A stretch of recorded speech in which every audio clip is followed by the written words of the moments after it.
حضرت ابراہیم علیہ الصلاۃ والسلام ایک مرتبہ بکریاں چرا رہے تھے۔ کوئی نبی ایسا نہیں آیا ہے جس نے بکریاں نہ چرائی ہوں، بکریاں چرانے کے اندر کوئی عیب نہیں ہے۔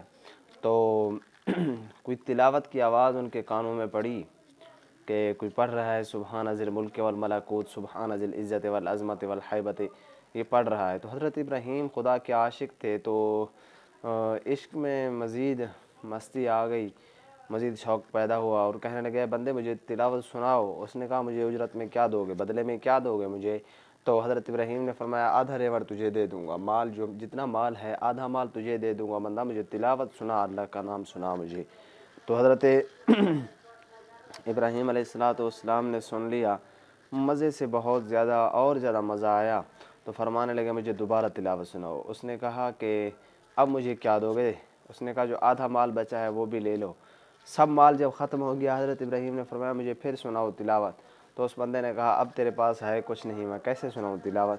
تو حضرت ابراہیم نے فرمایا کہ اس مال کو چرانے کے لیے تجھے ایک خادم کی ضرورت ہوگی، ایک غلام کی ضرورت ہوگی، مجھے غلام رکھ لے، میں تیرے بکریاں چراؤں گا، لیکن مجھے اللہ کا نام سناؤ۔ اتنا مزہ آیا ان کو۔